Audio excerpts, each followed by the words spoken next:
Hello दोस्तों, आज बात करेंगे हम समुद्र की लहरों से बनने वाले समुद्र झाग के बारे में। ये दोस्तों, इसे संस्कृत में समुद्र फ़ेन भी कहते हैं। इसमें मिनरल्स और साल्ट पाया जाता है। स्वाद में ये उसकी वजह से नमकीन हो जाता है, लेकिन इसकी जो तासीर होती है वो ठंडी होती है। इसे आयुर्वेद में काफ़ी चीज़ों में इस्तेमाल किया जाता है। इसे आयुर्वेद में पथरी नाशक भी कहते हैं, यानी कि पथरी को निकालने और सही करने में इसका बहुत बेहतरीन रोल होता है, अगर आयुर्वेद की नज़र से देखा जाए तो। दूसरा दोस्तों, इसे सुखाकर और शुद्ध करके ही इस्तेमाल में लिया जाता है। ये झाग जो दोस्तों प्राकृतिक अगर देखें तो रक्त पित्त को शांत करने के लिए भी इसका इस्तेमाल किया जा सकता है। जैसे कई बार शरीर में गर्मी ज़्यादा हो जाती है, तो ये उस गर्मी को शांत करने के लिए भी काफ़ी फ़ायदेमंद होता है।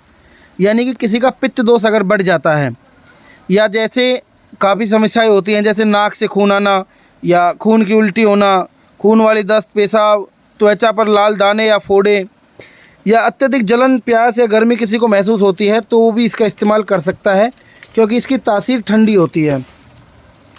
दूसरा दोस्तों, ये कुछ आयुर्वेदिक जो ग्रंथ हैं उसमें भी इसके बारे में बताया गया है। अगर इसको सुखाकर और पीसकर इसे शहद या पानी के साथ लगा दे दिया जाए तो यह पथरी को धीरे धीरे गलाने और बाहर निकालने में भी मदद करता है। ये जो झाग होते हैं दोस्तों, जो समुद्र के किनारे होते हैं, जब ये टकरा टकरा के जो बनते हैं, ये प्राकृतिक भी हो सकते हैं और कभी कभी प्रदूषण वाले भी होते हैं।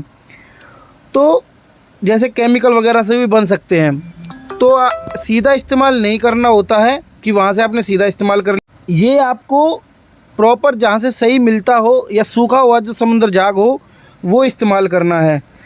ये आयुर्वेदों के हिसाब से इसका जो ज़्यादातर इस्तेमाल होता है वो मूत्र रोगों में और किडनी वाली जो चीज़ें हैं उसमें ज़्यादा इस्तेमाल इसका किया जाता है। अब दोस्तों रही यूज़ करने की बात, तो क्योंकि ये समुद्र से जुड़ा हुआ तत्व है, समुद्र वाला तत्व है, तो हो सकता है ये किसी के लिए कम काम करे और किसी के लिए ज़्यादा मात्रा में काम करे। यानी कि किसी को हो सकता है कि थोड़ी बहुत ज़रूरत हो बस इसकी, और किसी को ज़्यादा ज़रूरत हो। तो उसी हिसाब से किसी वैद्य की सलाह के बिना आप इसको इस्तेमाल ना करें, क्योंकि आयुर्वेद में कब क्या और कितनी क्वांटिटी लेनी है ये ज़्यादा ज़रूरी होता है।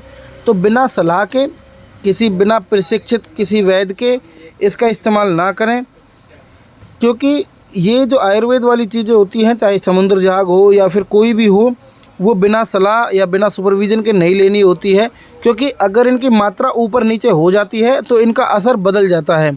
हो सकता है आपके लिए क्या ज़रूरी है और आपने उससे ज़्यादा मात्रा में ले लिया या कम मात्रा में ले लिया, और किसके साथ लेना है ये भी ज़रूरी होता है। तो उसी हिसाब से, उसी प्रकार से लें, अपने आप डॉक्टर ना बनें।